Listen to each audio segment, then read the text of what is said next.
We're here at ETHDenver with Atakan, the head of partnerships from GoPlus Security. Thank you for having me. What GoPlus does, what custom tokens are, what custom weird activity tokens can do. We usually have two types of tokens. The first one is the one we call trusted tokens, which are used by our users like USDT, USDC, and the rest of are like tokens which have utility or sometimes memes. There are various type of, let's say, tokens. I mean, I can't list all of them, obviously. So these tokens, fundamentally, they can do a lot of stuff on the positive side, on the negative side as well. We usually focus on negative side to just prevent and let the others doing what they do. To mention what could be the troubles with these tokens, for example, they can steal your funds through Honeypot. Let's say you buy a token, you cannot sell it back, or let's say you just find a new 10,000x token, you want to trade it, but there is no liquidity, or when you swap it, there's a fee for trading. Obviously, there's liquidity, it looks very delicious, but then you are getting wrecked. This could be the potential problems. I mean, just the tip of the list. There are thousands of problems that could be happening on-chain. Is it easy to detect this custom behavior, or how do you find out that there's going to be a honeypot there? This is hard sometimes because there are new type of tokens. There are developers and also there are new scammers. They also develop new ways to scam people. They use inline assembly, they use different kind of token patterns to extract value from users' transactions or their assets. So this is extremely hard.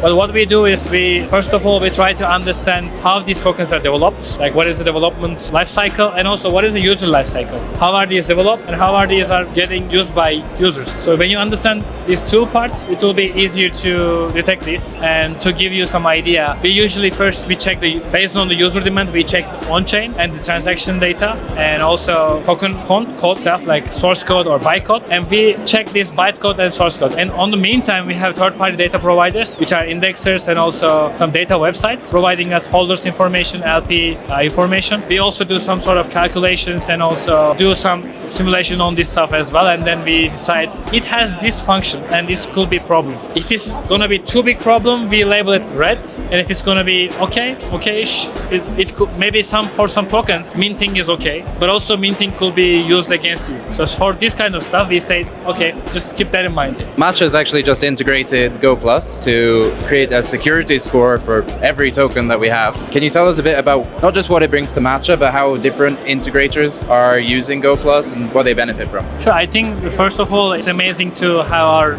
product right next to Matcha, which is I think one of the leading DeFi aggregator, and you guys have amazing product. I personally use Matcha just because of the simplicity and the beauty of the UI. Really, I'm not saying just because I'm here.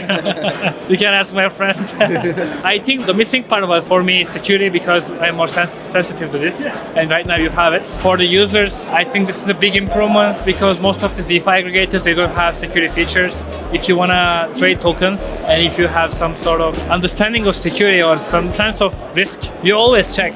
You use either our website, which is totally fine to use, or other third-party data providers like DexScreener, CoinMarketCap, CoinGecko, or Etherscan, or many others. But when you take this data and put it right next to trading interface, makes everything very easy. For example, it could also lead more users to check security data and maybe we can lower the rate of scam transactions in Web3. Besides Matcha, we have many data websites using our product, like CoinMarketCap, EcoTerminal, like wallets, SafePal, Trust Wallet, even security companies. Amazing. So you also launched a token recently, the GPS token. Can you tell us a bit about what the utility is there, what the future plans are, and how it's being developed? Right now, it's in phase 01. It doesn't have that much utility. We just release it. We also bring the staking part of it. We have an ecosystem as well. GoPlus is not just GoPlus itself.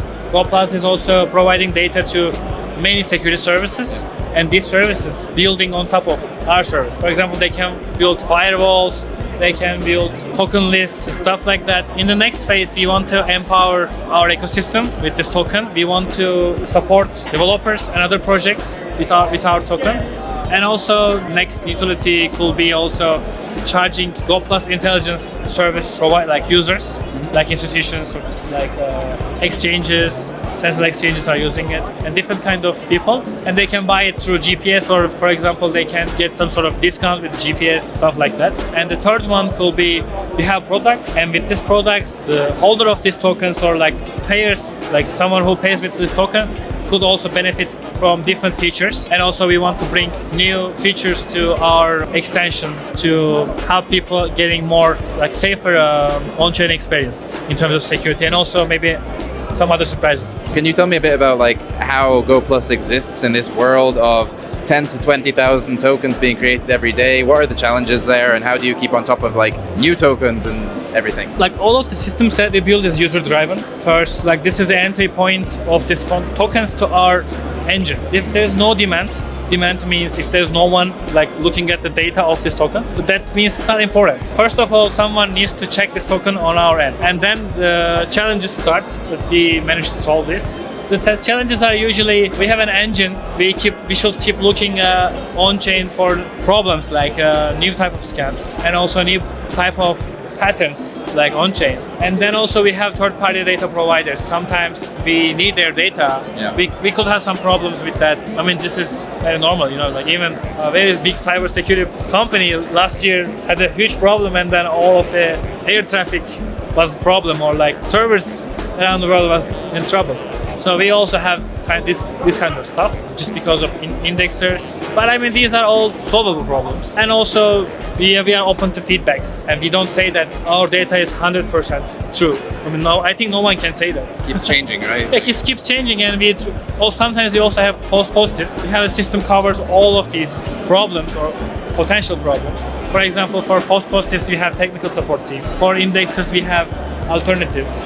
So we managed to solve this stuff. I mean, I don't think it's a problem, but let's say sometimes it could be sometimes challenge, not always. Most of the challenge is new type of scams, like especially memes, because when there's utility, usually these kind of tokens are easily detectable and they have all this stuff. But memes or like freshly launched tokens are sometimes hard to detect. But I think that's also fine. I'm not against memes, but sometimes you just need to be more sensitive when you do due diligence. From our point of view, we're really happy to have this new security score integrated in Matcha. You can check it out today. I hope like this is a start of something really great where we bring more transparency to the tokens that you're swapping, and you keep powering that from the back end. It's great to see that name like you, a project like you, are sensitive about security, and we do such great stuff.